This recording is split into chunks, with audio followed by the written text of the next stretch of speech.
Anybody who's had me as a teacher knows that I believe in frequent conferencing. So generally that's 4 conferences per student per course. That's a lot of conferencing, right? And if it goes that way, if class sizes get bigger, I can't keep doing that. And part of the reason for conferencing is so that you can encourage and invite that student's creativity and how they can help craft an assignment together. We're co-creating, co-designing this kind of project. The more students you have, the less time you have to do that, and so the more likely you are to give them a model, have them copy the model, and pretty soon you don't really need a teacher. We can do it in the academic forum, and a computer can do it, and a computer can grade that writing too. It already exists, you know. So and that's not what I'm looking for: creativity and individuality, and for each person's voice to find a venue to be heard. And I don't think we can, you know, encourage that the more if our class sizes get bigger. In high school, we don't have the luxury, of conference time. But what we went to, at least some of us, we went to free tutoring in the evening.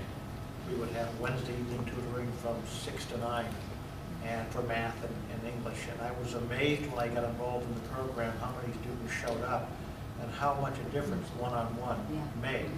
Because in the first place, a lot of students are very self-conscious about their writing ability. And they all worried that they don't bring to the table the elements they have to bring to. And you have to gain their trust, and they have to learn to open themselves to you and to their deficiency before you can deal with them. And again, the more students you have, the less opportunity there is to do that. Right, and that 5 students, that's the difference between if you've ever taken English 022 and 023, that is the difference. The cap in 022 is 20 students, and the cap in 023 is 25. And it feels very different, because it's hard to get 25, you know, desks in a circle. Much less, not just 45, did you do 45 once? 45, haven't tried to get 45 students in a circle. Turtle Kelly, you're seeing similar problems in Queen?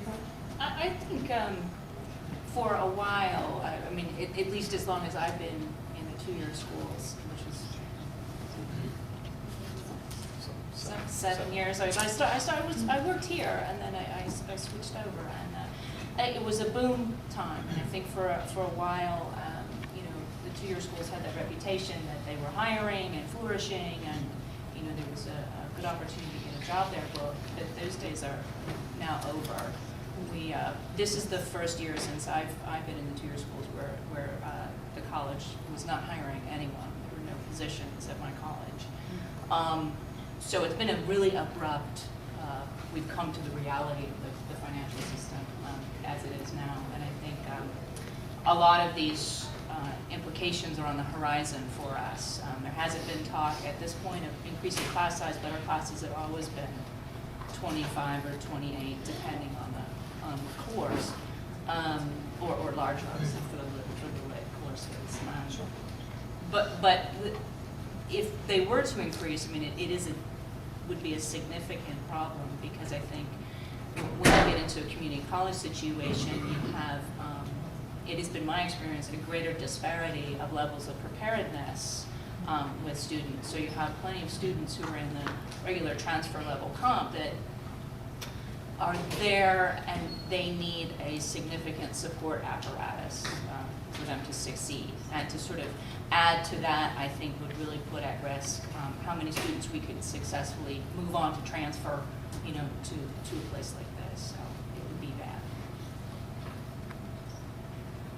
You know, we've been talking kind of tangentially about hiring, and I'm wondering too if and when we can hire more teachers on the community college level in KU or even in secondary ed, when we do feel like, yes, we have positions and they need to be filled.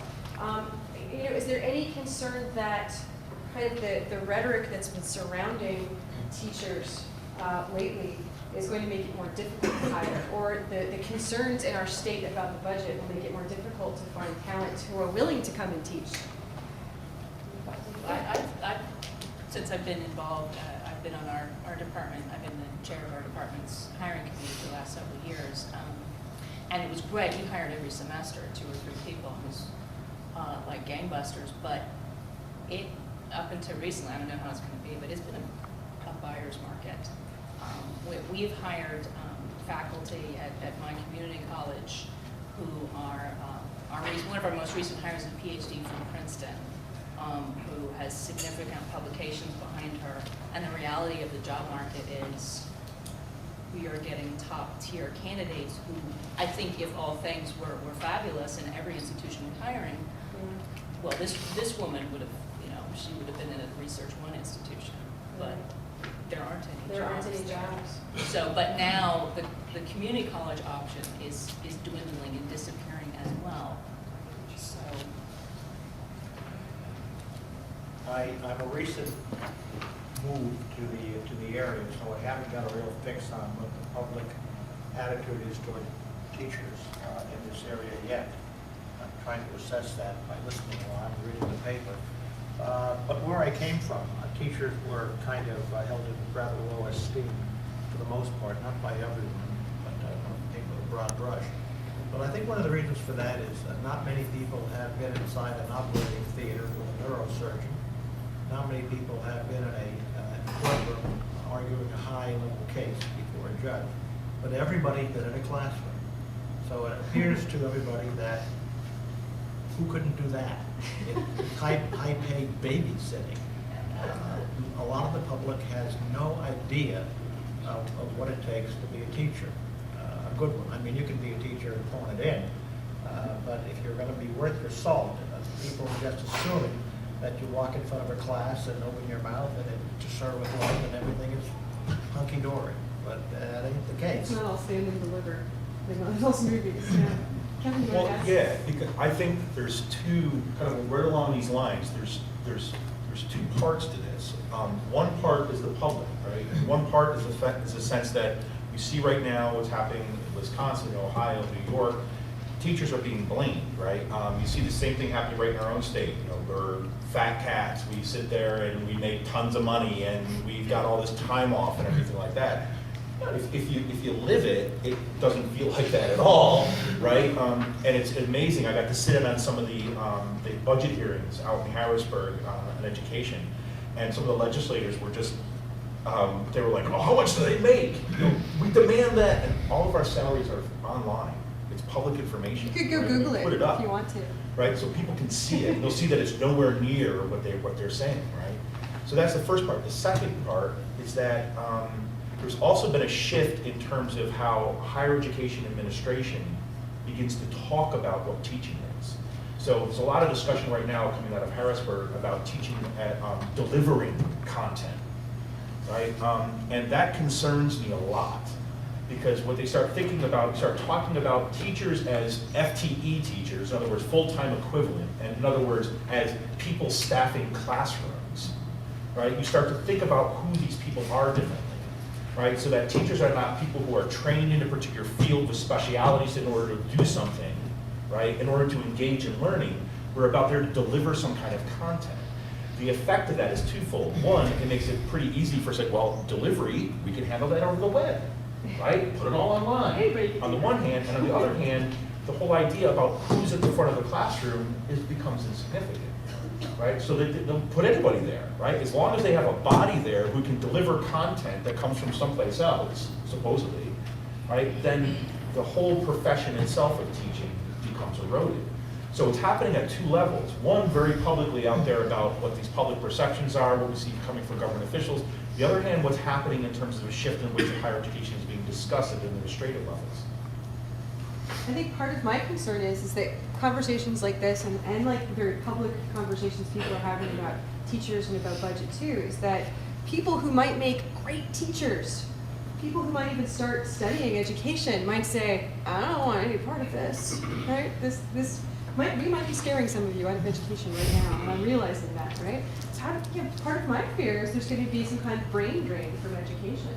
That a lot of good, dedicated teachers are going to say, I'm going to go sell insurance. You know? That's Think about that from inside the profession too, as well. I mean, I can't tell you how many times I sit there and think about, is it really worth it? Right? Is it worth the constant battles all the time over doing something that I at one time loved more than anything else, and now it becomes more and more difficult to just do what I was hired to do and what I was trained to do, right? Because so much of the time has to be spent in terms of negotiating and renegotiating the constant crises, right, that we're being told that are out there. So it really, it makes you question, you know, at what point, what's the breaking point? I don't want to be a content delivery machine. You know, I want to be a human being interacting with another human being. And I can't do that if I'm teaching writing in academic form. So I would get out. I would sell insurance, I guess. Maybe do something in between, I don't know. You know, I couldn't do it. Oh, It's a large active close or classroom large building. classroom. Yeah, large classroom. There's also a problem with governmental bureaucrats determining what goes on inside of the classroom, because they're standing outside a fish tank and they have no idea who's swimming in it. They don't have a clue. Merit pay, for example, who's going to determine how much you've succeeded? I mean, if I have an honors class, I'm going to succeed grade-wise a lot more than I do if I have a problem class of people who are struggling to read. So who's going to decide what the merit is and how much progress I've made, and how do you determine that progress? It's insanity to try to bring some one-size-fits-all bureaucratic apparatus in and determine that this is the way we're going to improve education, like no child left behind and